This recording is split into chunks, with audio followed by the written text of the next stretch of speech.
Have you ever been in a relationship where there's just this huge thing, right? Something you both absolutely know is there. You maybe even feel it all the time, but you just never ever talk about it.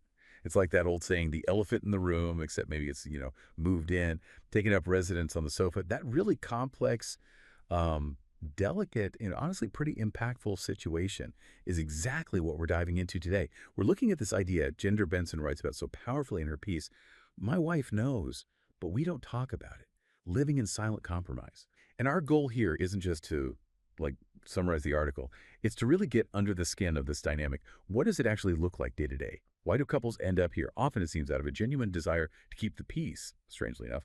But what's the emotional fallout? And crucially, how might you even start to, well, build a bridge toward talking more openly?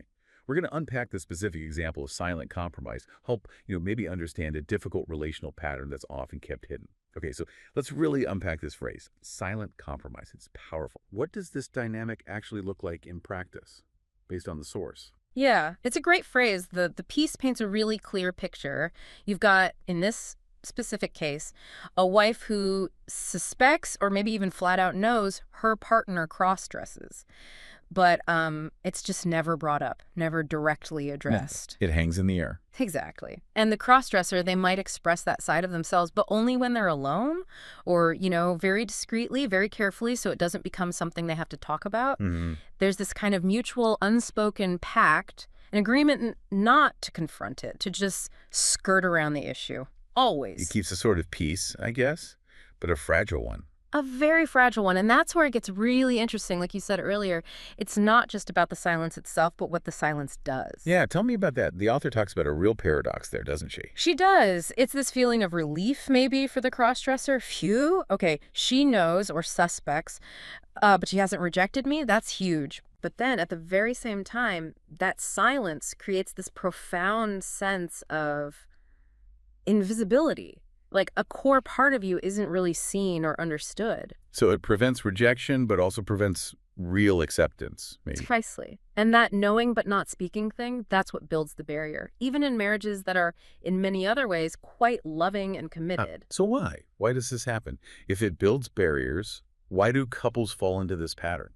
Well, connecting it to the bigger picture, this isn't just about cross-dressing, right? It speaks volumes about how fear and social stuff can shape our closest relationships. The source highlights a few key reasons. A big one is just sheer fear. Fear of judgment, fear of rejection. Makes sense. Yeah, the cross-dresser worries, will they see me differently? Will this change everything? End of everything? And for the wife, it might be confusion, feeling insecure, or worrying about what other people might think, social stigma. So avoiding the topic feels safer. Safer than the potential fallout. Exactly. Then you've got the cultural and social expectations layered on top. The shoulds. Right. Traditional ideas about gender, what's normal for men and women, can make something like cross-dressing feel incredibly taboo. So couples might avoid it, especially if things like kids or extended family or maybe religious beliefs are part of the picture.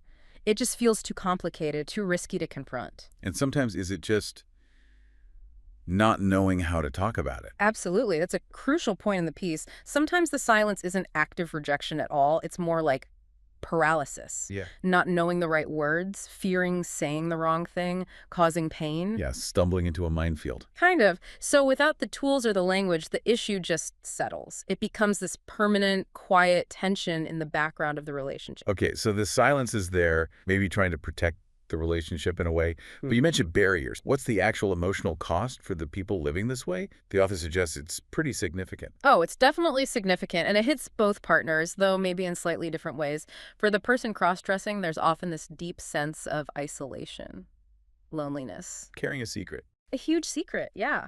A core part of their identity. And not being able to express that fully can lead to frustration, maybe even resentment over time.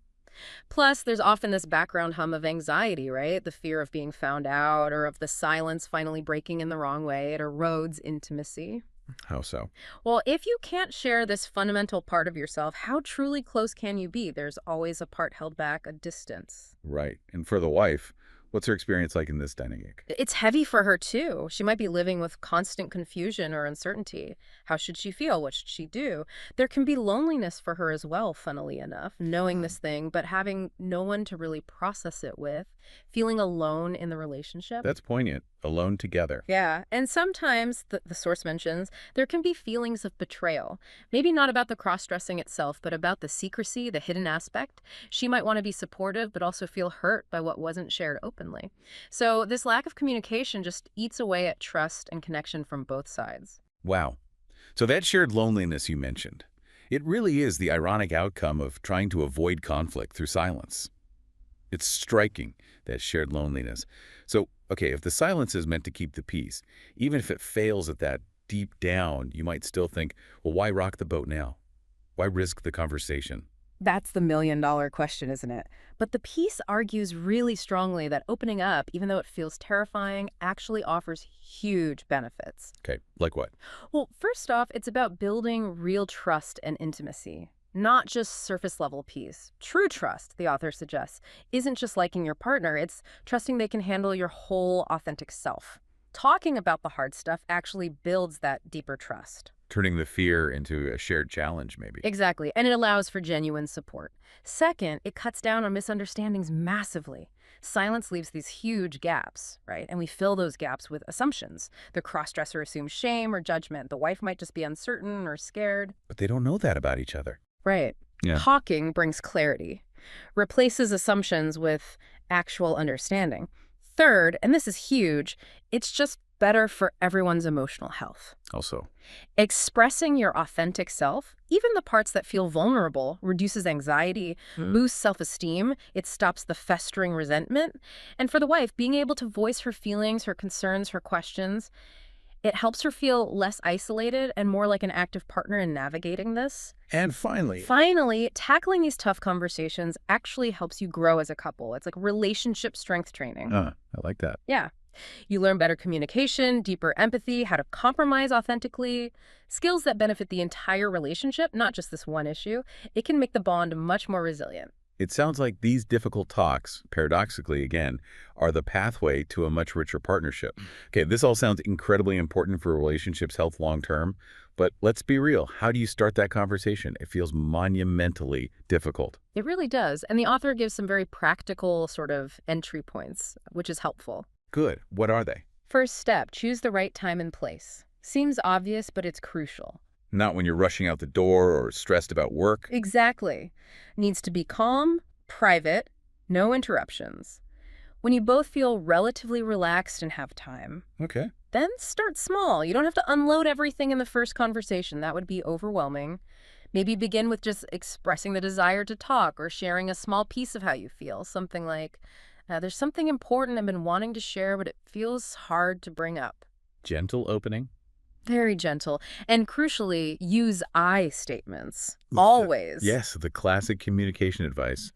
But it works. It really does. Focus on your feelings, your experience. I feel lonely sometimes keeping this part of me secret instead of, you never ask about this, which sounds like an accusation. Right. Avoid blame. Completely. And then genuinely invite her perspective.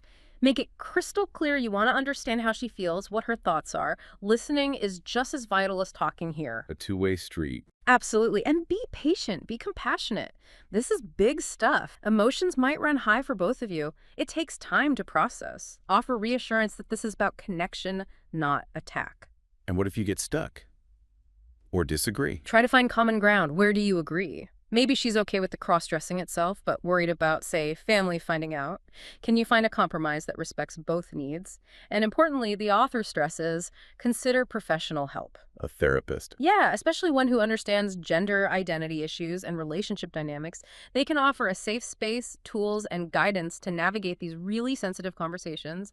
It's not a sign of failure. It's a smart resource. So what we've really traced today is this path from silent compromise, that quiet agreement that seems safe but actually breeds distance towards the potential for something much deeper. Shared understanding, real acceptance. It's a tough dynamic, this secret known by two but spoken by neither. And it's probably more common than we think in various forms. Definitely. And ultimately, that quote from the source really sticks with me. Cross-dressing is not just about clothes. It's about identity, self-expression, and emotional truth. When that emotional truth is known but silenced, it creates this fragile coexistence. But the hope, the potential here, is that with courage and patience, and just gently starting the conversation, couples can move beyond that. They can transform that silence into shared respect, into real connection, and that reward a truly authentic partnership. It seems absolutely worth the effort.